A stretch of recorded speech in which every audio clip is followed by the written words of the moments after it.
여러분 반갑습니다. 오늘 하루 어떠셨습니까? 좋습니다는 현재고 제가 과거로 부르는데 오늘 하루 어땠습니까, 여러분? 오늘 하루의 삶이 어땠는지 몰라도 오늘 죽음에서 생명을 일으키시는 하나님의 은혜가 말씀 가운데 있게 될 줄로 믿습니다. 새로운 소망과 생명의 역사가 이 말씀 속에 여러분에게 꼭 있게 되기를 바랍니다. 우리 갈보리 찬양대 여러분들은 이 앞쪽으로 이렇게 오시면 될 것 같아요. 제가 갈보리 찬양대를 그동안 조금 기대하지 않았었는데 찬양을 들으면서 제가 회개했습니다. 오늘 부른 그 죄에서 자유를 얻게 하면 그 리듬은 제가 굉장히 좋아하는 리듬인데 그 리듬을 써서 찬양하는 게 쉽지가 않은데 너무 다시 한번 박수.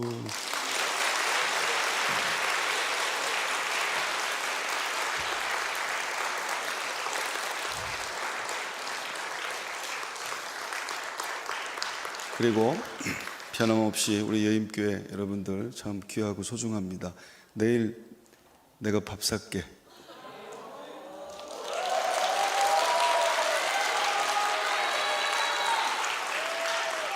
여러분들은 꽃보다도 아름다운 사람들입니다.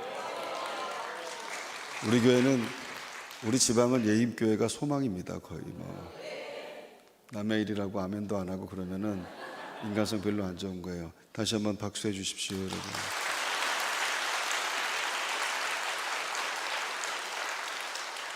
박수해 주면 일어나서 인사하는 겁니다. 다시 박수.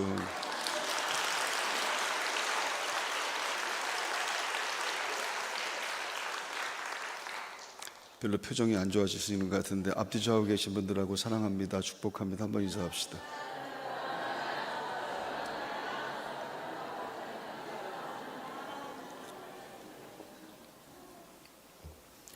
하나님의 말씀은 거울이라서 말씀을 잘 보면 자기 모습이 보입니다. 그래서 이게 1500년 전이든 2000년 전이든 혹은 3500년 전이든 언제 얘기를 할지라도 과거, 현재, 미래가 한꺼번에 있는 것이 성경의 말씀이라서 아브라함의 얘기를 듣다가도 내 모습이 보이고 모세의 얘기를 듣다가도 혹은 바울의 얘기를 듣다가도 거기에 내가 있다라고 하는 것을 발견하게 되는데 그게 하나님의 은혜라고 하는 것이고, 그래서 말씀의 시간에 여러분들이 살짝 설레는 마음이 좋습니다. 그리고 기대하는 것, 모든 일들이 그 집중력에 달려있지 않습니까? 여러분 부부 생활하는 것도 집중력입니다. 남편과 아내에 대한 집중력. 공부하는 건 말할 것도 없고 일할 때도 말할 것도 없을 텐데 예배 드리는 것도 마찬가지입니다. 특별히 하나님의 말씀에 집중한다라고 하는 것은 우리가 기대한다라고 하는 것이고, 기대는 마음이 설렌다라고 하는 그런 뜻입니다. 설레갖고 말씀을 듣다 보면은 어느 타이밍에서 내가 아멘을 해야 될지, 어느 타이밍에서 내가 가슴을 쳐야 될지, 어느 타임에서 이것이 성령의 은혜 가운데 이렇게 일어나게 된다라고 하는 것이에요. 그래서 여러분들은 하나님은 말씀이라고 그랬으니까 그 말씀이 여러분 안에 들어가게 될 때 여러분 속에는 온갖 걱정과 근심과 불안과 두려움이 단 한순간에 사라지는 은혜가 있는 것을 여러분들은 체험하게 되길 바랍니다. 이건 분명한 것은 하나님은 말씀이기 때문에 그래요. 아, 말씀이 들어왔네. 그게 레마의 말씀이고 그게 나에게 주신 하나님의 말씀이 오늘도 있는데, 제가 연합 집회를 갈 때마다 느끼는 거 하나 있는데 제일 무서운 분들이 목사님들이고 얼굴이 무서워서 설교를 할 수가 없어요. 눈을 어디다 둬야 될지 그 다음에 장로님들. 왜 그렇게 설교를 들으면서 이렇게 무서운 표정을 짓고 있는지 모르겠어요. 생각해 보니까 저도 그렇더라고요. 결심을 해야 됩니다. 찬송하는 것도 결심이고, 찬양대 특히 표정 안 좋습니다. 갈보리 빼놓고 제가 가는 곳마다 그랬어요. 얼굴 그렇게 하면 내가 어떻게 설교를 하냐고. 그러니까 여러분들이 얼굴을 좀 펴고 하나님 말씀을 받아들일 그런 마음, 그런 태도, 표정 미리 준비하는 지혜가 있게 되기를 바랍니다. 할렐루야. 제가 2주 전, 3주 전에 말레이시아에 봉헌 예배를 갔다 왔는데 우리 봉헌팀하고 갔다 와서 그곳에 말레이시아라고 하는 곳에 전 처음 가봤고 한 번도 가볼 생각도 안 했고 그곳을 생각해 보지도 못했는데 거기서 교회를 짓게 됐었습니다. 근데 그곳은 이슬람 문화권인데 그 이슬람 문화권에 있는 사람을 다른 데서도 봤지만 말레이시아 사람들을 보면서 제가 하나 느낀 게 있었는데 그들의 삶에는 이 금욕과 선행이라고 하는 것이 이렇게 장착되어 있는 것 같은 느낌을 받았어요. 거기는 술을 팔지는 않습니다. 저희가 간 곳에는 다 그런지 모르겠습니다만은 술을 먹는 사람이 거의 없다고 합니다. 이슬람 문화 때문에 그렇다고 합니다. 술을 금지하기 때문에 그렇다고 하는 것이죠. 그리고 웬만하면 이혼을 안 한다고 합니다. 그 이혼하는 일이 거의 개차반인 그런 상태 아니라면은 그런 일이 없다고 하는 것이고, 아이를 낳을 때도 4명 이상씩은 낳아서 3명 낳으면 일이 문제가 있냐 이렇게 얘기한다고 하죠. 그래서 저절로 우리 시대에는 이슬람이 포교가 이루어지게 됩니다. 왜냐하면 사람들이 생각할 때 너무 근사하거든요. 사는 삶이라고 하는 것이. 우리는 교회 이 신앙생활 하면서도 할지 못할지 다 하고 살지 않습니까? 암암리에 다 그냥 이해하고 그냥 하나님의 은혜 그러는데, 아니 도대체 무슨 놈의 하나님의 은혜가 모든 것들을 다 허용하는지 잘 모르겠어요. 그래서 싸구려 은혜가 돼버린 것들이 너무 많아가지고 우리는 하나님의 은혜, 진짜 은혜에 대한 기대가 별로 없습니다. 그냥 다 되는 겁니다. 다 돼버리다 보니까 우리 삶엔 절제도 없고 금욕도 없고 우리의 삶에는 인내 같은 것들도 없는 거예요. 근데 그네들은 철저하게 지킵니다. 그러다 보니까 라마단 같은 것들을 지키는 것도 보면은 40일 동안 기도하는 것, 하루에 5번씩 기도하는 것, 이거 저희 교회는 1년에 사순절 기도회를 갖다 40일 동안 늘 하고 있습니다만, 그건 대단하다고 막 얘기를 해요. 아니 그게 도대체 뭐가 대단하지? 우린 매일 새벽 기도하는 사람들인데, 평생 하나님 앞에 가는 사람, 하나님 앞에 도착할 때까지 새벽 기도하는 사람들인데 무슨 40일 새벽 기도하는 걸 그렇게 대단하게 생각하지? 이게 뭔가 잘못됐다라고 하는 것이죠. 우리의 믿음이라고 하는 것은. 근데 그 잘못된 것을 인정하지는 않는다라고 하는 것이에요. 무슨 웨슬레가 언제 사람인데 무슨 회심 집회를 한다고 이렇게 모이고 그러나라고 하는 겁니다. 그래서 안 모이는 겁니다. 여기 39개 교회가 있는데 말입니다. 목사님들도 안 모이는 거예요. 모든 것들이 허용이 되고 모든 것들을 그냥 봐주게 되고 모든 것들이 자기 마음대로 돼버리는 그런 세상을 살고 있기 때문에. 그런데 이슬람은 그렇지 않습니다. 굉장히 철저합니다. 그러다 보니까 사는 삶을 보니까 이거 기독교인보다는 이슬람이 훨씬 낫겠다라고 하는 생각을 기독교인인 저도 할 수밖에 없겠더라고요. 저들이 기독교인들이 할지 못할지 다 하고 돌아다니는 거 보면은 저들이 철저하게 교리를 지키면서 저렇게 가정을 지키고 하여튼 방탕한 생활을 하여튼 철저하게 막고 하는 것들, 기도 생활 철저하게 하는 것, 이런 것들, 크랙션 같은 것도 거의 울리는 적이 없습니다. 빵 하는 소리. 그래서 돌아보면 한국 사람이라고 합니다. 그걸 보면 누구든지 반가워 인사를 합니다. 전혀 모르는 사람인데 자동차가 지나가면 손을 들어서 인사를 하고 하는 거, 우리는 굉장히 생소하더라 그런 얘기입니다. 확실하고 분명해서 점점 이슬람 인구는 점점 많아집니다. 여러분, 세계 역사 가운데 기독교 국가라고 하는 것이 있었죠. 근데 지금 기독교 국가가 있습니까? 미국이 기독교 국가라고 생각합니까? 나는 아니라고 생각합니다. 기독교 국가가 어디 있어요? 유럽에 있는 찬란한, 여러분 유럽에 가보시지 못해서 모르겠지만 제가 가봤는데, 유럽을 가봐서 이런 고급 설교를 이해할 텐데 말입니다. 여러분, 성전을 만드는데 수백 년 걸렸어요.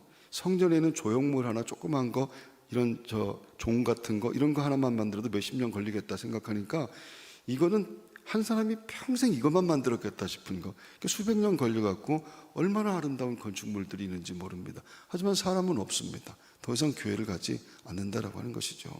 그래서 유럽이 기독교 국가인가? 없습니다. 기독교 국가. 그러면은 이슬람 국가는 얼마든지 있습니다. 견고합니다.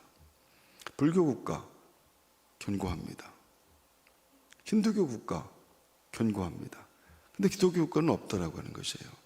우리나라는 기독교 국가입니까? 그렇다고 말할 수도 없지 않겠습니까?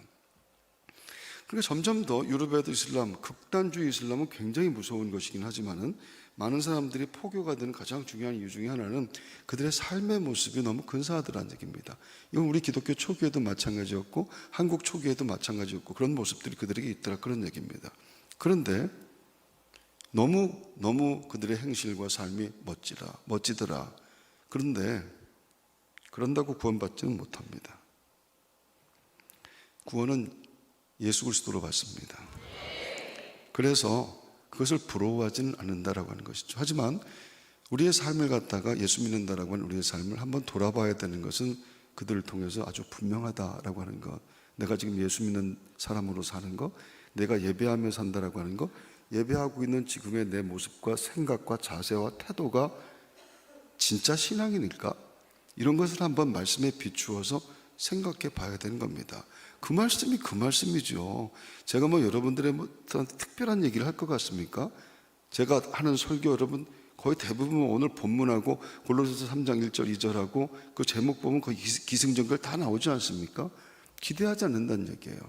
근데 참 신기하고 놀라운 것은 성령의 역사가 있게 될 때는요, 이게 생전 처음 듣는 말씀으로 들려지게 되게 되고, 그래서 그 말씀이 나를 치는 놀라운 일들이 일어나게 되는데, 그건 우리가 준비 못하는 거예요. 하나님이 준비하신 그 일, 오늘도 있다라고 하는 것 기대하시고, 그것을 발견되어지는 은혜, 성령의 은혜가 있게 되기를 바랍니다. 우리가 예수 믿고 구원받았다라고 하는 것이 무엇인지 잘 알고 믿어야 되는데, 죄와 용서와 구원이라고 하는 것이 우리가 갖고 있는 가장 중요한 이 단어들입니다. 죄와 용서와 구원. 그런데 세상에서 허랑방탕하게 삶을 소비하고 있는 둘째 아들을 언제까지라도 두 팔 벌려 기다리시는 아버지, 그런 아버지가 우리가 믿는 아버지인가? 아니면 언제든지 뉘우치고 돌아서기만 하면은 용서를 받게 되는 죄인, 그게 우리가 믿는 믿음입니까? 아니면 그냥 묻지도 따지지도 않고 하나님은 무조건 용서하시는 분, 그게 우리가 믿는 하나님인가? 회개만 하면 모든 죄가 자동으로 그냥 없어져 버리는 것, 그것이 기독교인가? 정말 우리가 믿는 기독교가 그런 종교인가? 그걸 생각해 보게 되는 겁니다. 그리고 죄인들은 어느 정도 세상에서 신나게 놀다 보면은 스스로 죄를 뉘우치게 되어 있습니까? 어느 정도 놀다 보면 다 돌아오게 되어 있습니다.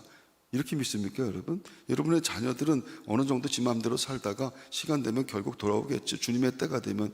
근데 주님의 때는 누구에게나 다 있는 겁니까? 아니, 어떻게 그렇게 낙관하고 어떻게 그렇게 쉽게 생각하고 우리는 예수를 믿고 있는가라고 하는 것. 여러분들이 볼 때 지금 세상에서 죄 짓고 있는 사람들, 매일매일 텔레비전에 나오는 그 사람들이 죄를 뉘우칠 가능성이 있어 보입니까? 정말로? 하나님은 죄를 반드시 벌하시는 분이신데, 그것이 하나님의 속성이며 죄를 벌하시는 것은 구원의 순서이기 때문에 그렇습니다. 하나님은 문 밖에서 기다리시다가 그냥 두 팔 벌려 받아주시는 그런 분이 아닙니다. 그렇게 되면은 하나님의 속성 중에 하나인 공의라고 하는 것이 무너지게 되기 때문에 그렇죠. 그래서 죄의 대가, 벌을 받아야 되는 겁니다. 반드시 벌을 받아야 되는 겁니다. 그런데 그 벌을 예수님이 대신 받으셨다. 근데 그게 무슨 의미냐 말입니까? 내가 받을 벌을 그분이 대신 받으셨는데 그걸 기독교라고 말합니다. 그래서 벌이 없는 것이 아니고요, 사함을 받은 것, 대신 받은 분이 있다라고 하는 것인데, 그것 때문에 죄인에서 의인의 자리로 옮겨진 겁니다. 그런데 죄인의 자리에서 의인의 자리로 옮겨지는 그 사이에 예수님이 계시다라고 하는 거, 그거 기억하는 거, 이게 기독교의 핵심입니다. 여러분, 이것을 잊어버리게 되게 되면은 우리가 지금 고백하는 구원은 아무것도 아닙니다. 이것은 아무것도 아닐 수밖에 없는 것. 여러분, 어느 나라의 왕이 법령을 하나 제정해서 발표했는데, 이건 내가 굉장히 중요하게 여기는 거야. 이거 만약에 어기는 국민이 있다고 한다면 두 눈을 내가 다 뽑아버릴 거야. 그렇게 법을 제정해 왔어요. 법을 제정했다라고 하는 것은 그 법이 모든 국민들에게 적용된다는 뜻이고, 자신에게도, 법을 제정한 자신에게도 적용된다라고 하는 그런 뜻입니다. 그래서 법이 무서운 겁니다. 법이요 하면 할 수가 없는 거예요. 어느 공동체든지 법이요 하면은 어떻게 할 수가 없는 것이죠. 그래서 사람들이 그 법을 다 지켰는데, 그 망나니 같은 왕자가 하나가 있었는데, 그 아들이 하나밖에 없는 아들이었는데, 그 아들이 그만 그 법을 어기고 말았습니다. 이게 참 큰일 났죠. 저걸 왕위를 갖다가 계승해야 될 왕자, 하나밖에 없는 왕자인데 말입니다. 저놈이 잘못했다고 왜 두 눈을 다 뽑아버리면은, 아니 그러면은 맹인이 왕이 되어야 되니까 말입니다. 그렇다고 해서 그럼 이거 없던 걸로 하자, 왕자가 지은 거니까 그냥 넘어가자, 이렇게 말할 수도 없는 것은, 그렇게 말하면 왕의 권위가 다 무너져 버리는 거예요. 그럼 왕이 정한 법이라고 하는 건 그건 아무것도 아니지, 그럼 우리도 안 지켜줄 수 있다, 이렇게 생각할 수밖에 없는 건 말입니다. 그래서 왕이 한 일이 뭐냐면은, 왕자의 눈을 하나 뽑았습니다. 그리고 자기 눈을 하나 뽑았습니다. 왕자의 눈을 뽑고 왕의 눈을 뽑고, 법도 지키고, 그리고 법의 권위도 지키게 됐다. 하나님은 법을 지키기 위해서 눈을 뽑은 것이 아니에요. 하나님은 자신이 죽으신 겁니다.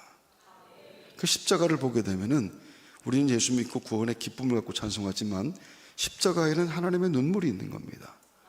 여기 와서 함부로 하면 안 돼요. 여기 함부로 쓰레빠 질질 끌고 오면 안 되는 것이고, 여기서 함부로 소리 지르면 안 되는 거예요. 기도하고 찬송하는 거 외에 교회에서 소리 지르는 사람 진짜 겁없는 사람이에요. 그건 가문 대대로 망하는 일이기 때문에 그렇습니다. 그래서 찬송하는 거, 통성 기도하는 거 외에는 교회에서 소리 지르면 안 되는 거예요. 여기에는 하나님의 눈물이 있어요. 여기는 하나님의 기쁨이 있고 우리를 구원하시고, 그래서 기쁨으로 찬송하지만 울면서 찬송하는 거예요. 그래서 예수 믿는 사람들은 건방 떨면 안 되는 것이고, 늘 마음을 하나님 앞에서 겸손한 마음으로 하나님 앞에 서는 연습을 하는 사람들인 줄로 믿습니다. 그래서 의를 지켰고 죄인은 우리를 의인 만드셨다라고 하는 것, 그러면 예수의 이름으로 우리는 다 의인이 되었습니다라고 하는 것이 고백이라고 한다면, 의인된 사람들은 서로 어떤 관계를 갖고 살아야 되는가, 그 말씀을 오늘 잠깐 하게 될 거예요. 여러분 아시다시피 제가 설교를 길게 못하는 사람이기 때문에 정신 차리셔야 되고 눈을 뜨셔야 돼요. 눈을 감으면 그러면 제가 설교를 그냥 그만둘 겁니다. 눈 뜨라니까. 다 뜬 거야? 죄송합니다. 누가복음 15장에 나오는 탕자의 비유를 알고 있는데, 그것은 죄인 세리들과 친구가 되신 예수님을 비방하고 원망하던 바리새인들과 서기관들의 수근수근 거리는 것을 듣고 하신 말씀이에요. 모든 세리와 죄인들이 말씀을 들으러 가까이 나오니 바리새인과 서기관들이 수군거려 이르되 이 사람이 죄를 영접하고 음식을 같이 먹는다 하더라. 유대인들은 구원에 있어서 장자의 자리에 있던 사람들입니다. 그 장자가 탕자인 동생이 아버지에게 사랑받는 것을 못마땅하게 여기면 안 된다, 그것을 경고하는 비유이죠. 이 탕자의 비유는 우리 예수 믿으면서 1000번도 넘게 듣지 않습니까? 유대인들과 이방인들은 막힌 담이 있어요. 그래서 유대인들과 이방인들은 절대로 하나가 될 수가 없는 사람들이에요. 각자 자신들을 바라보는 방식이 다른 사람들인데, 유대인들의 가장 큰 관심과 자랑, 그것은 율법이라고 하는 것, 하나님의 말씀이잖아요. 그게 자기 민족에게만 주어졌다? 너네는 아니야. 우리만 주어졌다. 우리만 선민이고 우리만 하나님의 백성이다, 이겁니다. 그래서 이방인들을 가리켜서 율법도 가지지 못한 사람들, 또한 세상에 하나님도 없는 사람들, 심지어 뭐라고 얘기하냐면 개만도 못한 놈들, 이렇게 조롱하고 멸시한 겁니다. 그래서 헬라인들을 생각하게 되면 이 유대인들이 생각할 때 저 개만도 못한 놈들, 이렇게 생각하고 있는 것인데, 진짜 헬라인들이 개만도 못한 사람들인가? 무식한 사람들인가? 저런 불황당 같은 사람들, 저런 못 배운 야만족 같은 사람들, 성경을 보면은 바리새인들이 이방 사람들을 무시하는 이야기를 보면은 하도 많이 그렇게 말하기 때문에 헬라 사람들이 저급한 사람처럼, 무식하고 야만인 같은 사람처럼 느껴지게 되지만 천만의 말씀이에요. 헬라인들은 학식과 지적의 능력이 굉장한 사람들입니다. 우리가 알다시피 소크라테스나 플라톤이나 아리스토텔레스나 모든 지성과 완성, 이 지성의 완성과 같은 철학자들의 민족이 이 헬라 민족이라고 하는 겁니다. 유대인들이 헬라인들을 무시하긴 했지만은 사실 헬라인들에게 있어서 유대인들이 진짜 야만인처럼 보일 수밖에 없는 것이라 그런 겁니다. 서로 무시하는 거예요. 저런 야만인 같은 놈들, 저런 무식한 놈들, 저런 율법도 없는 놈들, 저런 하나님도 없는 놈들, 이렇게 말하는 것이고, 저런 지만 잘났다고 하는 놈들, 이래서 욕하는 겁니다. 이를테면 잘난 척할 수 있는 것이 없는 것들이 근거 없이 잘난 척하는 것처럼 보이는 사람들이 헬라인들이 볼 때 유대인들이라는 얘기예요. 그래서 서로 못났다고 싸울 수밖에 없는 사람들이고, 절대로 얘들은 하나가 될 수가 없는 겁니다. 근데 어디 그들뿐이겠습니까? 하나가 될 수 없는 사람들은 여기도 있지 않습니까? 저기 앉아 계신 분들, 저 끝에 앉아 계신 분, 이게 뭐 우연이 아니에요. 우연이 아닐 수도 있다는 얘기입니다. 꼴 보기 싫으니까, 마주치기 싫으니까 교회 안에서 기둥 뒤에 서 있는 사람들, 목사 꼴 보기 싫어갖고 기둥 뒤에, 저 기둥 뒤에 계신 분, 목사 보기 싫어갖고, 아니 꼭 그렇다는 얘기가 아니라, 그런 일들이 교회 안에 있어서 저거 다른 교회 갔으면 좋겠다 생각하는 사람들이 있잖아요. 없으면 말고, 어쨌든 그런 겁니다. 마주치고 싶지 않고 말 섞고 싶지 않고 수준 차이가 나요. 너무 불편합니다. 말이 너무 많아. 그럼 말을 자꾸 전해. 그리고 지만 잘났다고 그래. 그런 사람을 좋아하는 사람이 어디 있겠어요? 그런 사람이 꼭 있단 말이에요. 심지어 나를 막 공격하고 뒤에서 씹어대고 막 그래. 머리카락을 다 뽑아버리고 싶은 마음이 막 들 때도 있고 그렇다는 얘기. 그런 사람이 교회마다 다 있어요. 그런 사람이 없는 교회가 거의 없을 정도로 그렇다는 얘기입니다. 왜 그런 것이죠? 그거는 근데 절대 하나가 될 수 없는 사람들이 있고 국가가 있고 심지어 민족들도 그런 거예요. 저놈들은 하여튼 언젠가는 내가 씨를 말려버릴 것이다. 그 민족끼리 평생을 하여튼 수백 년 싸우는 그런 민족, 국가, 인종 이런 것들이 있다는 얘기입니다. 그런데 헬라와 유다가 하나가 되는 분이, 헬라와 유다가 하나가 되게 만드시는 분이 세상의 모든 분리된 관계, 어떤 분리된 관계도 이어지게 되는 것, 그게 예수 그리스도 아니다. 그 얘기를 성경이 지금 하고 있는 거예요. 예수 그리스도 안에서 모든 분리된 것들은 하나가 되는 것이다. 이렇게 말씀. 그리스도 안에서 하나님에 의해 새로 지어지게 되면, 새로 만들어지게 되게 되면, 새로 거듭나게 되고, 새로 거듭나게 될 때, 그때 하나가 되는 것이다. 그때 비로소 진짜 하나가 되는 것이다. 이걸 공식으로 얘기하는 겁니다. 여러분, 부부가 하나가 되는 것이 아니에요. 부모 자식이 하나가 되는 것이 아니에요. 여러분, 가족들이 있고 친척들이 있고 친구가 있는 것이 그게 행복한 것이 아니라고 하는 겁니다. 여러분, 그것 때문에 오히려 더 곤란하고 피곤하고 힘들고 어려운 일들이 얼마나 많은데, 부모 때문에 힘든 사람이 얼마나 많은데, 자식 때문에 저거 좀 낫지 않았으면 좋았을 것을 이렇게 생각하는 사람들이 여러분 가운데도 있잖아요. 없으면 말고. 그리고 정말로 이 관계가 힘들어갖고 어려운 것, 그래서 진짜 하나 되는 것은 예수 그리스도 안에서입니다. 그래서 내가 정말로 예수 그리스도 안에서 우리가 진정한 부부라고 한다면 내 아내요, 내 남편이요, 내 남자요, 내 여자가 아니에요. 하나님의 딸이고 하나님의 아들이고, 그것으로 존중하고 소중하게 여기게 될 때 좀 차이가 있고 힘든 것이 있어도 봐줄 수가 있고, 그리고 또 더 사랑해 줄 수 있는 것이 그게 예수 안에서란 얘기입니다. 모든 것들이 다 예수 안에서 하나가 되는 것이라 이 공식을 말씀하는 건데, 원수가 서로 부둥켜 안고 화해하는 일들이 예수 그리스도의 이름으로 일어나게 될 때 그때 교회가 되는 거고, 그게 내 믿음의 삶이 하나님 기뻐하시는 삶으로 변화된 증거가 되는 줄로 믿습니다. 그래서 예수를 믿는 믿음이 능력인데, 이 믿음이 하나님의 선물이라고 얘기를 해요. 내가 오늘부터 그럼 결심해가고 그렇게 해야지, 그게 안 된다는 얘기예요. 선물을 받은 사람이 있고 선물을 받지 못한 사람이 있는 것이라. 그래서 여러분, 말씀에 비춰보면은 야, 내가 믿음이 있나 없나? 이거 대번에 알 수 있어요. 선물을 받지 못한 사람이 있어요. 선물을 받은 것처럼 사는 거예요. 선물을 받은 것처럼 평생을 사는데 너무 공허해. 너무 힘들어. 신앙생활하는 게 너무 힘들고 어려워. 여러분, 그 선물을 달라고, 만약에 그것이 분명하지 않으면 선물을 달라고 분명하게 기도해서 얻는 그런 믿음의 능력이 있게 되기를 바랍니다. 교회 안에서 싸울 수 있어요. 하지만 부둥켜 안고 화해하는 일들이 일어나야 됩니다. 그래야 교회인 것이고, 하나님은 평생 원수를 할지라도 한 방에 해결하시는 능력이 하나님이신 것을 여러분들이 믿고 증거하게 되기를 바랍니다. 에베소 2장 8절, 너희는 그 은혜에 의하여 믿음으로 말미암아 구원을 받았으니 이것은 너희에게서 난 것이 아니요 다 같이 아멘. 사람들이 기독교인들을 공격하는 패턴은 언제나 비슷합니다. 여러분들이 기독교인인 것을 사람들이 알고 있다고 한다면, 여러분들을 사람들이 공격하게 될 때 여러분들 한 번씩 받아본 질문, 공격 패턴들이 있죠. 그게 뭐냐면은, 하나님이 살아있다고 한다면 어떻게 세상이 이렇게 타락할 수가 있어? 아니, 하나님이 살아있다고 한다면 어떻게 타락할 수가 있어? 어떻게 전쟁과 기아가 끊이지 않아? 어떻게 저렇게 불쌍한 사람들이 나타나게 되고, 어떻게 저렇게 죄 없는 사람들이 죽어? 어떻게 저렇게 많은 사람들이 굶어 죽을 수가 있어? 하나님 계시다면 이런 질문을 한 번쯤은 받아보게 되는 것이고, 혹 받지 않았어도 이런 질문들을 들어봤습니다. 그런데 성경은요, 사람들이 묻는 것처럼 세상이 그런 식으로 나아지게 될 것이다, 점점 나아지고 좋아지게 될 것이다, 이렇게 말한 적이 한 번도 없어요. 성경에 더 악해질 것이라고 말한 적은 있습니다. 세상이 점점 조금씩 더 나아질 거야, 이런 말씀이 있어요? 성경에 없습니다. 여러분, 세상에 환란이 있을 것이다 말합니다. 종말로 향해 간다고 얘기하고, 세상은 끝난다라고 얘기를 합니다. 그래서 여러분, 애써 외면하고 싶지만은 성경을 분명하게 봐야 돼요. 여러분, 여기서 긍정적인 얘기를 하고 형통을 얘기하고 축복을 얘기하고 그런 얘기를 듣고 싶어하고 여기 왔는지는 모르지만, 천만의 말씀, 성경은 그런 얘기를 하는 책이 아니란 얘기죠. 세상은 점점 더 환란이 있을 거야.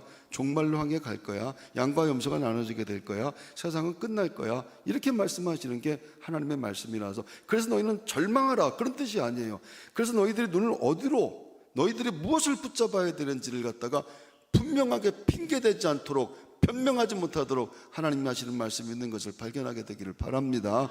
그래서 세상엔 절대로 진정한 안식이라고 하는 것, 평안이라고 하는 것, 이런 건 없는 거예요. 돈을 아무리 바라도 소용없어요. 누구나 다 높은 곳에 올라가고 싶어요. 올라간 사람들을 부러워하면서 사는 거예요. 밑에 오는 사람들을 무시하면서 사는 거예요. 그것 때문에 높이 올라가려고 하는 것이죠. 높이 올라간 사람을 보면서 야, 올라가니까 좋지?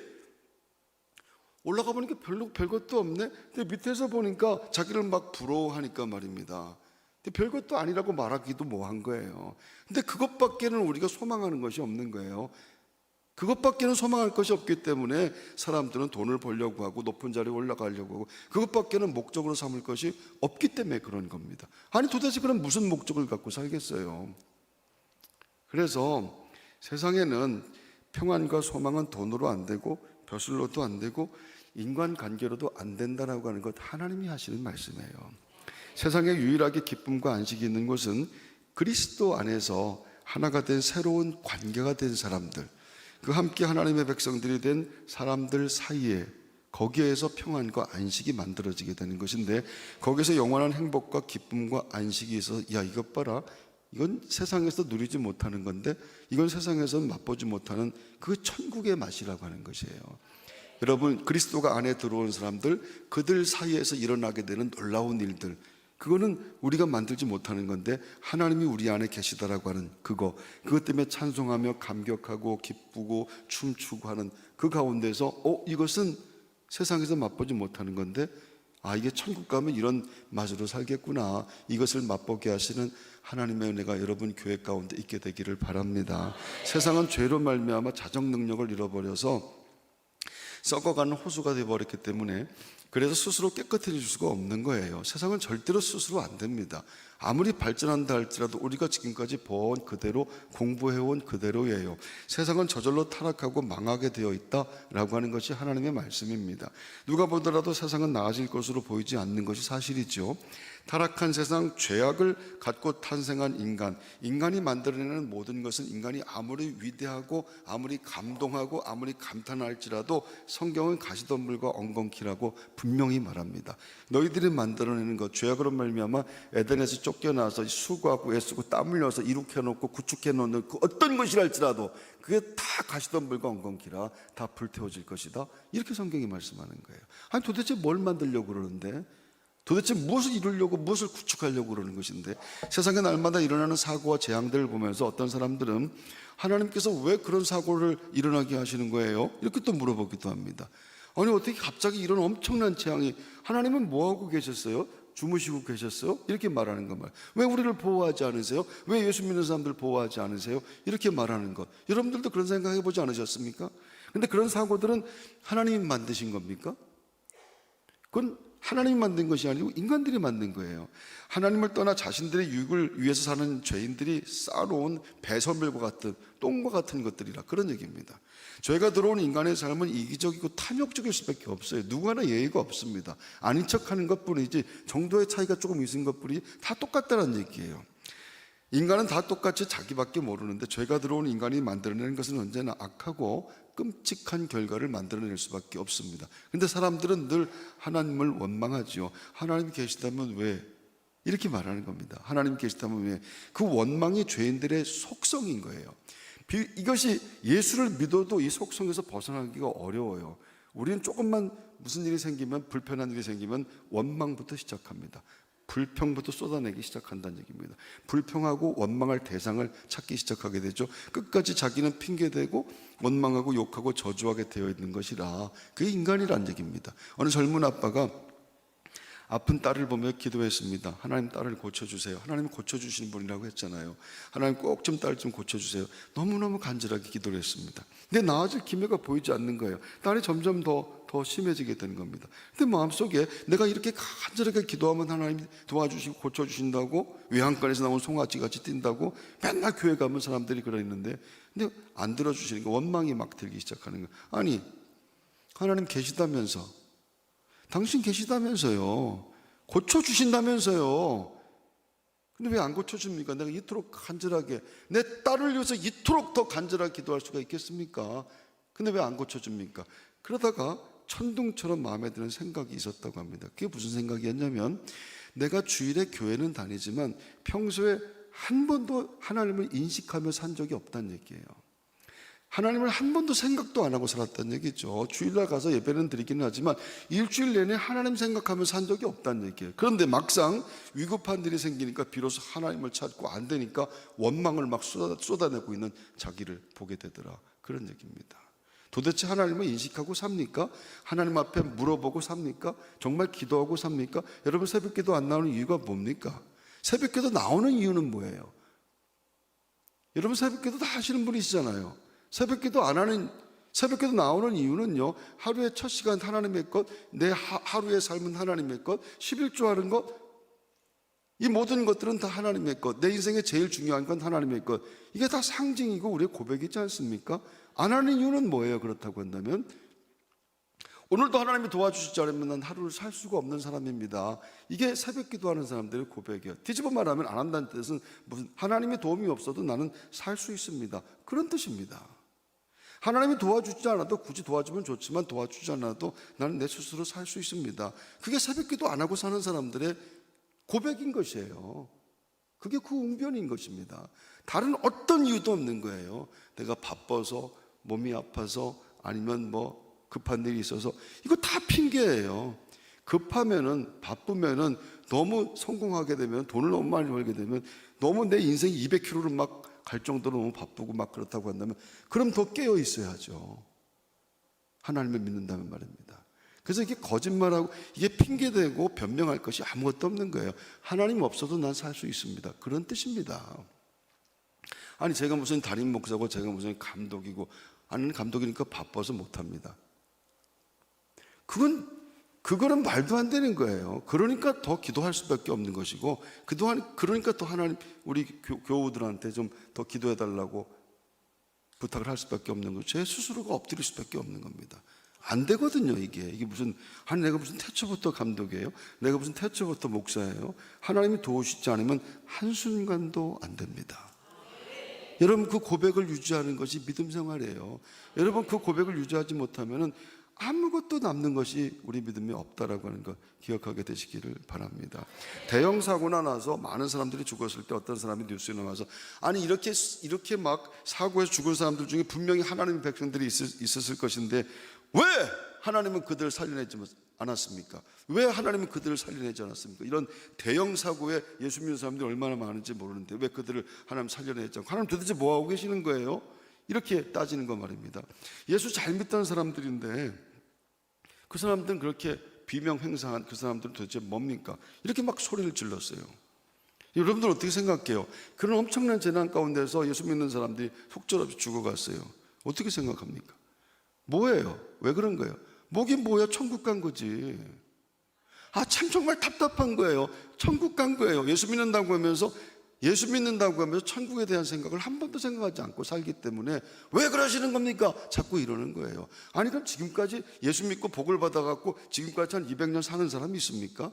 아니면 5,000년 사는 사람이 있어요? 예수 믿는다고 하면 사후대책, 사후 생각 안 하고 사는 것, 노후대책은 절실하게 생각하는데 사후대책이라고 하는 것이 없어요. 천국을 믿지 않기 때문에 그런 겁니다. 천국과 지옥을 믿지 않는 것, 그래서 믿음의 능력이 없는 거예요. 날마다 불안하고, 날마다 두렵고, 날마다 걱정하면서 하는 겁니다. 왜? 이게 전부이기 때문에 그래요. 이게 전부이기 때문에. 이게 거짓말이에요. 예수 믿는 거 아닙니다.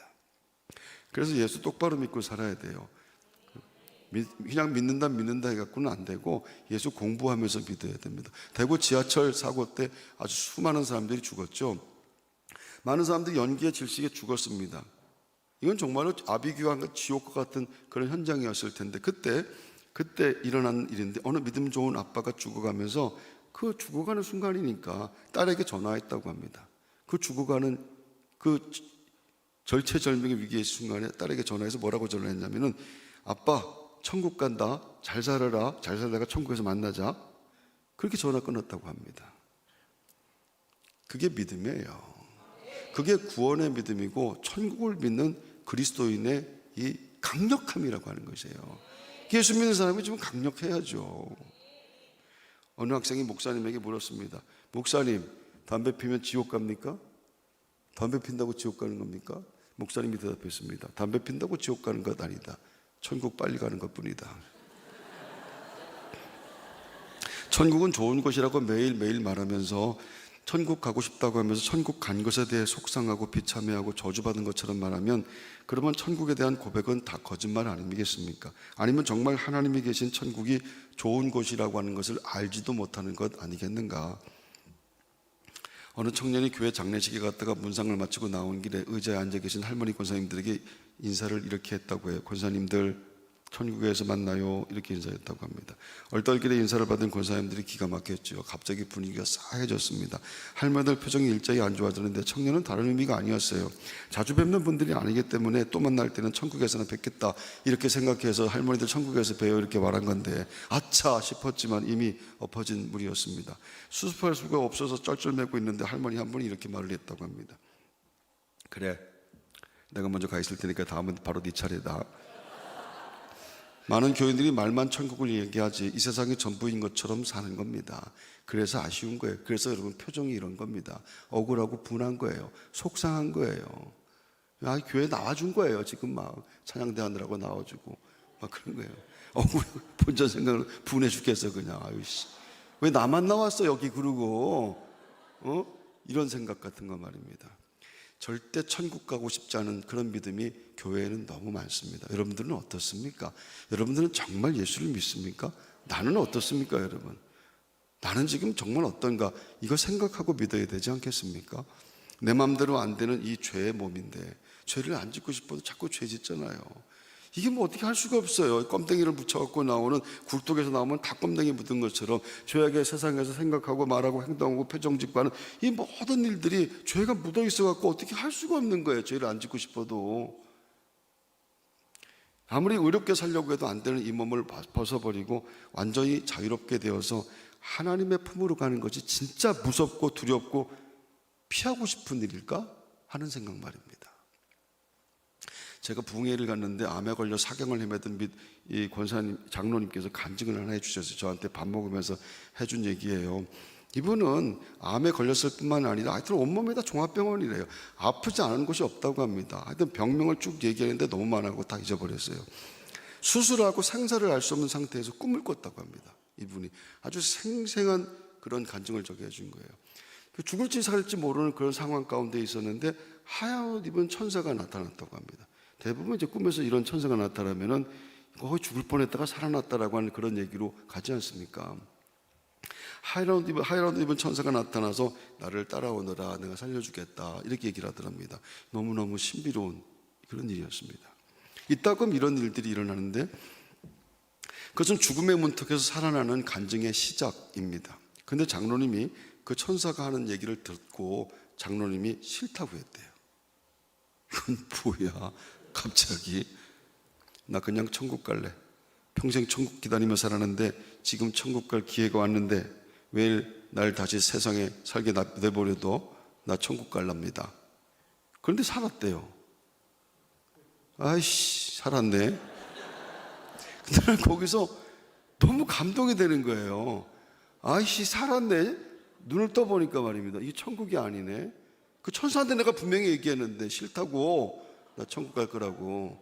이 징글징글한 육신의 몸을 벗고 나 평생 기다리던 내 천국에 우리 주님 만나러 가야 되는데, 아이 그 천사놈이 그게 그렇게 얘기하는 거예요. 야, 아쉬워 죽겠다. 천국 갈 수 있었는데.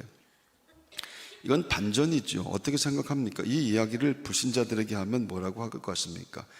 나 지금 천국 갈래. 예수의 미친놈이라고 이렇게 말하는 겁니다. 그 미친놈이에요.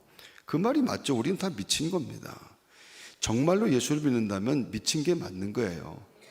만약에 미친 것처럼 보이지 않으면 예수 믿는 것 아니다, 이렇게 말해도 틀리지가 않는 겁니다. 예수에 미쳤는데 세상이 다 두려워하는 죽음을 두려워하지 않는 것은 미친 것이 맞지 않겠습니까? 그리스도인은 우리 주님 말씀하신 사망아 네가 쏘는 것이 어디 있느냐, 이 몸으로 살아내는 미친 사람들이 예수 믿는 사람들, 구원받은 천국의 소망을 갖고 사는 저와 여러분들인 줄로 믿습니다. 할렐루야. 구원받은 자에게 죽음은 절대 무섭지 않습니다. 구원받지 못한 죄인들이 집에 불이 나서 혹은 자동차나 비행기 추락으로 죽은 것이 처참한 것이 아니에요. 그게 진짜 처참한 것이 아니고 그것은 죄가 얼마나 무서운지 몰라서 하는 소리입니다. 성경은 그들은 마지막 날에 그 처참하게 찢긴 몸으로 다시 일어나 그보다 억만 배는 더 큰 고통 속으로 들어간다, 이렇게 분명히 말씀하기 때문에 그래요. 여러분의 생각과 감정과 지식과 경험을 믿지 말고 하나님 말씀을 믿으세요. 하나님이 그렇게 말씀하셨어요. 하나님 말씀이 성경인데 성경이 그것보다 억만 배는 더 고통스러운 곳에 그 몸 갖고 갈 거야, 이렇게 말씀하는데 이거 무섭지 않아요? 그 사고로 인한 고통은 순간에 끝나버리는 고통이지만은 지옥의 고통은 영원히 끝나지 않는다고 하는데, 그렇게 말씀하는데 말입니다. 죄인의 마지막을 분명히 알아야 구원의 감격이 있다라고 하는 것을 알아야 됩니다. 지옥을 알아야 천국의 기쁨을 알게 되는 것이겠지요. 어떤 은혜인지, 얼마나 놀라운 일이 내 구원을 위해서 일어났는지 그거 알아야 되는 겁니다. 그래서 구원받아서 느낌이 없는 것, 구원받았는데도 별 느낌이 없어, 표정도 별로 달라지는 것도 없고 별로 좋아하는 것도 없고, 그것이 다행중 불행이라고 하는 것입니다. 그게 다행중 불행이라고 하는 것. 이처럼 예수 그리스도 안에서가 아니면 삶도 세상도 절대로 변할 수 없다라고 하는 것. 따라서 날마다 예수 그리스도의 품으로 조금씩 더 파고드는 것, 그게 신앙의 발전이고 성숙이며 그것이 신앙의 기쁨이고 능력인 것을 여러분들은 꼭 체험하게 되시기를 바랍니다. 사람은요, 성경이 로마서 3장 10절 18절 긴 말씀입니다. 기록된 바 의인은 없나니 하나도 없으며 깨닫는 자도 없고 하나님을 찾는 자도 없고 다 저와 함께 무익하게 되고 선을 행하는 자는 없나니 하나도 없도다. 그들의 목구멍은 열린 구멍이고 그 혀로는 속임을 일삼으며 그 입술에는 독사의 독이 있고 그 입에는 저주와 악독이 가득하고 그 발은 피 흘리는데 빠른지라. 파멸과 고생이 그 길에 있어 평강의 길을 알지 못하였고 그들의 눈앞에 하나님을 두려워함이 없느니라 함과 같으니라. 그 인간이라고 하는 거예요. 인간이 다른 존재가 아니에요. 성경이 말하는 인간은 더 악할 수가 없을 정도로 악합니다. 인간은 절대 스스로 선한 것을 내놓을 수가 없는 그런 존재인 거예요. 유대인이 헬라인보다 나을 것이 없고 헬라인도 유대인보다 나을 것이 없는데 모두 다 멸망 속으로 그냥 달려가는, 다람쥐를 쳐가는 그런 자들일 뿐이다, 이렇게 성경이 말씀하고 있는 것이죠. 그래서 무조건 열심히 살면 안 되는 것이고, 열심히 뛰어가서도 안 되는 것이고, 멸망과 지옥을 향해서 열심히 뛰는 것만큼 무서운 것이 어디 있겠습니까? 알고 뛰어야 되고 방향을 알고 뛰어야 된다라고 하는 것. 그래서 무조건 공부 열심히 해, 무조건 결혼 잘해야 된다, 취직하면 된다, 무조건 돈만 열심히 벌면 된다, 그러면 안 되는 거예요. 세상은 그냥 잠깐이면 끝나는 겁니다. 여러분, 우리가 알다시피 솔로몬이 헛되도 5번 헛되다, 이 헛되다라고 한 말이 하벨이라고 하는 히브리어거든요. 하벨은 원래 무슨 뜻이냐면은 입김을 얘기합니다. 자, 여기 있는 수백 명이 지금 모여 있습니다. 다 같이 시작. 이게 있어요? 이게 우리 입김인데, 이게 입김을 갖다 수백 명을 다 모아놨는데 이게 무게가 있습니까? 그러니까 인생이 그렇다는 얘기예요. 이게 다 헛된 것이라고 하는, 아침 안개가 없어져 버리는 거예요. 그 C.S. 루이스 같은 사람은 뭐라고 얘기하냐면은, 인생이 뭐라고 얘기하냐면요, 여러분 파도 있잖아요. 파도가 이렇게 해변에 파도가 철썩하고 오잖아요. 철썩하고 오나? 어떻게 오지? 좌우지간 오잖아. 파도가 이렇게 육지로 왔다가 다시 바다로 들어가잖아요. 왔다가 살짝 머물잖아. 머물고 곧바로 내려가잖아. 그 머무는 순간을 인생이라고 얘기합니다. 겁나 길어요? 이게? 그게 인생이라는 얘기입니다. 근데 도대체 무엇을 이루려고 하는 것인가? 무조건 열심히 사는 것이 아니고, 그래서 인생의 가장 중요한 것은 하나님을 만나는 겁니다. 성경은 그것을 기억하며 살아라, 이렇게 말씀하는 거죠. 어디서 왔다가 어디로 가는지도 모른 채 자신의 유익을 위해 남이 어떻게 되든 말든 무조건 달리기만 하는 것, 그게 죄인들의 모습입니다. 묻지도 따지지도 않고 열심히 사는 것, 열심히 잘못 사는 것, 그게 인생 최고의 불행이고 저주받아 지옥 가는 죄인들의 삶이다. 성경이 그렇게 경고하고 있는 겁니다. 근데 유대인들에게 복음이 들어온 것이죠. 헬라인들에게도 복음이 들어왔고 그리스도의 피로 말미암아 구속을 받고 그리스도의 피로 말미암아서 하나님과 화해한 자들이 되었고 그들이 이제 한 몸이 되게 됐다. 이 얘기를 말씀하고 있는 거예요. 그렇게 하나님 백성들 모두는 민족과 학식과 재산과 외모에 관계없이 동일한 방법으로 하나가 되어 들어오게 되는 것, 그것이 예수의 이름으로 일어나는 기적이라서 그들이 하늘의 것을 찾는 자들이 됐다. 성경이 그렇게 말하는 겁니다. 야, 이게 아니구나. 내 눈에 보이는 것, 귀에 들리는 것, 그리고 손에 잡히는 것, 내 오감으로 느껴지는 것, 이게 아니구나. 이게 아니다라고 하는 것을 알게 돼서 눈에 보이는 것, 귀에 들리는 것이 아니라 하늘의 것을 찾게 되었다. 그래서 그러므로 너희가 그리스도와 함께 다시 살리심을 받았으면 위의 것을 찾으라. 거기는 그리스도께서 하나님 우편에 앉아 계시느니라. 위의 것을 생각하고 땅의 것을 생각하지 말라. 옆 사람하고 인사하십시오. 사랑합니다. 당신 생긴 것과 관계없이 사랑합니다. 우리 그리스도인들은 그만하세요. 그만. 우리 그리스도인들은 예수 안에서 모두 하나가 된 사람들이고 이제 너희의 구별이 없어진 그런 사람들을 예수 믿는 사람들, 그래서 우리 기독교, 감리교, 이것이 39개 교회가 이렇게 있다고 한다면 우리는 너와 나가 아닌 거예요. 우리는 하나예요. 그냥 교회 안에서도 하나인 것이고 교회들이 하나인 것이고 그리스도 안에서 우리가 너와 나가 없어진 하나다라고 하는 것이 공동체성이 회복되게 될 때 그때 교회가 회복되고 그때 믿음이 회복되게 되는 겁니다. 다른 교회 교인들이 막 춤추고 그래도 그게 너무 이상하게 째려보고 쳐다보지 말고 너무 좋고 감사한 거예요. 이 새벽 이슬 같은 청년들이 여기서 춤추는데 말입니다. 이게 얼마나 감격스러워요. 물론 좀 배가 아프긴 하지. 우리 교회 그런 거 없고 그러면 말입니다. 근데 우리 교회, 너희 교회 그런 것이 아니고 그게 너무 소중하고 귀하게 여겨지게 된다라고 하는 거, 그게 하나님 예수 그리스도로 말미암아 하나가 된 하나님 백성들의 마음이고 생각인 줄로 믿습니다. 그래서 아이들에게 지면 죽는다고 가르치면 안 되는 거예요. 많은 교인들이 시험 기간에 교회까지 안 보내는 것을 당연하게 생각하면서 말하기를 교회는 언제든 다시 갈 수 있지만 시험은 한 번 못 보면 영원히 남는다, 뭐 이렇게 말하지 않습니까? 그게 무슨 뜻이냐면요, 그것은 부모가 자식에게 네가 믿고 의지할 것은 하나님이 아니라 네 실력과 돈이다, 이걸 가르치는 거예요.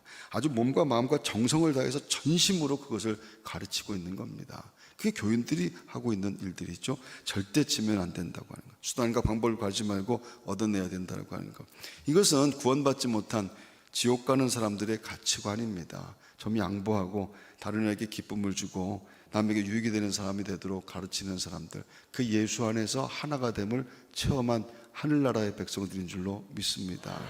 그래서 자식들을 세상의 힘을 소유한 실력자로 키워서 세상의 자랑거리를 만드는 것이 부모가 할 일이 아니고요, 예수 잘 믿게 만드는 것이 부모들, 그리스도인의 이 책임인 것을 우리는 기억해야 될 줄로 믿습니다. 그리스도인들은 배려와, 그래서 아량이 있는 사람들이고 남을 먼저 생각하는 사람들이 되어야 되는 것, 그것으로 말미암아 구원받는 것은 아니지만 구원받은 것이 기쁘기 때문에 남을 저절로 더 먼저 생각하게 되어 있고 또 배려하게 되어 있다라고 하는 겁니다. 사랑해주고 아량을 가지고 대하는 것. 여러분, 교회 주방에서 항상 설거지하는 사람들 너무 많은 교회들이 되기를 바랍니다.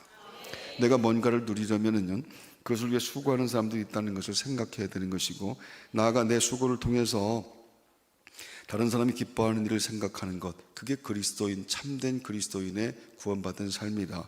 주 안에서 한 몸이 된 형제와 자매들 사이에는 이건 말할 것도 없지 않겠습니까?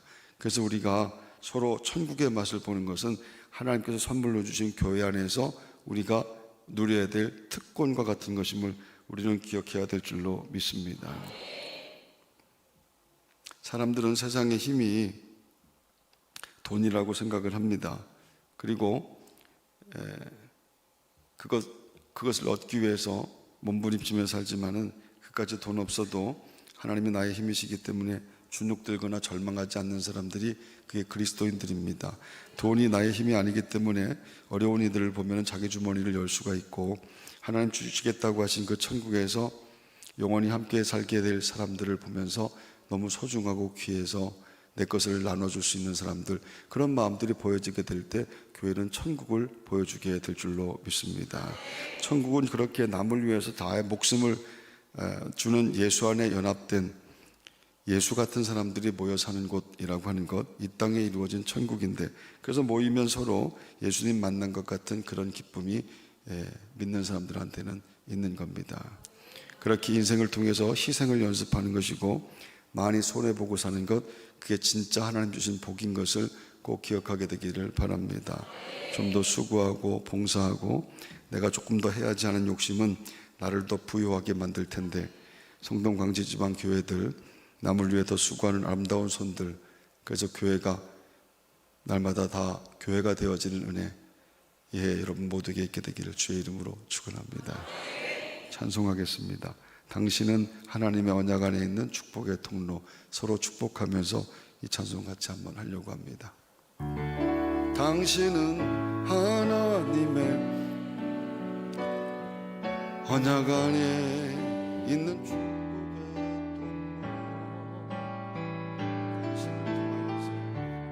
당신을 통하여서 열방이 주께 돌아오게 되리. 당신은 하나님의 언약 안에 있는 축복의 통로. 당신을 통하여서 열방이 주께 예배하게 되리.